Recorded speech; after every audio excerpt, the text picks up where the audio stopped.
कि पेढ़ीना बालम जी पियरिया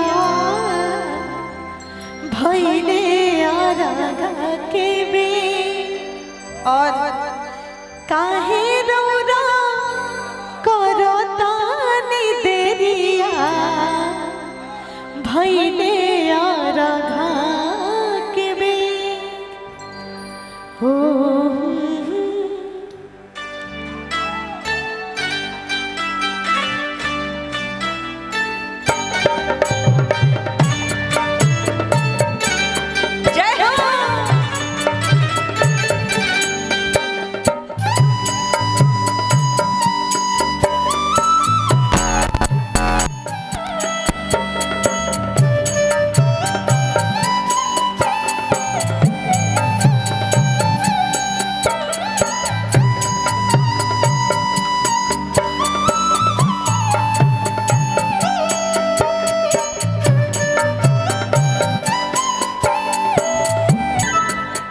छठी मैया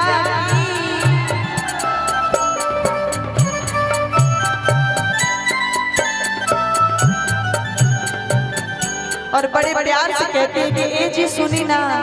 भोर हो गई बा रउआ देर करतानी सूरज गोसाई आवे वाला बानी जल्दी जल्दी पियरी पहन ले तैयार हो जाइए चली हमरा साथे कि जागे जागे काहे रोरा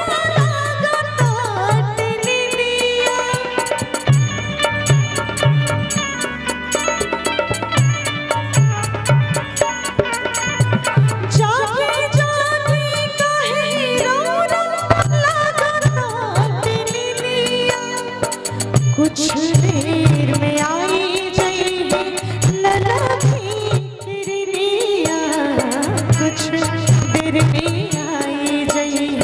लला की किरनिया पेढ़ीना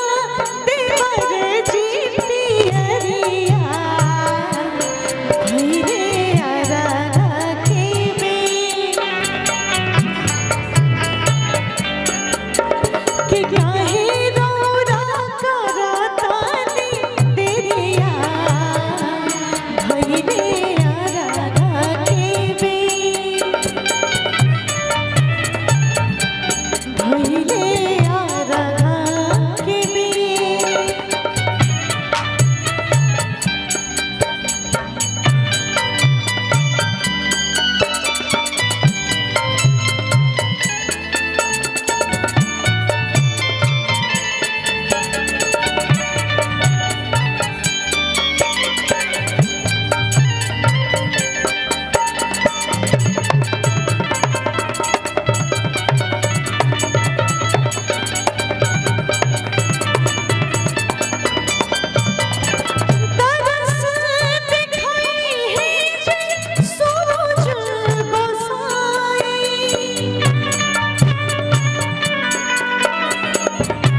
क्या बात है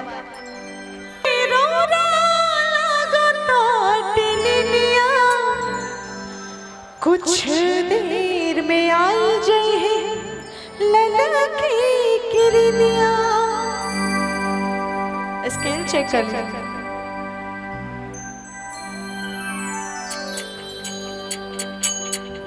कि पीना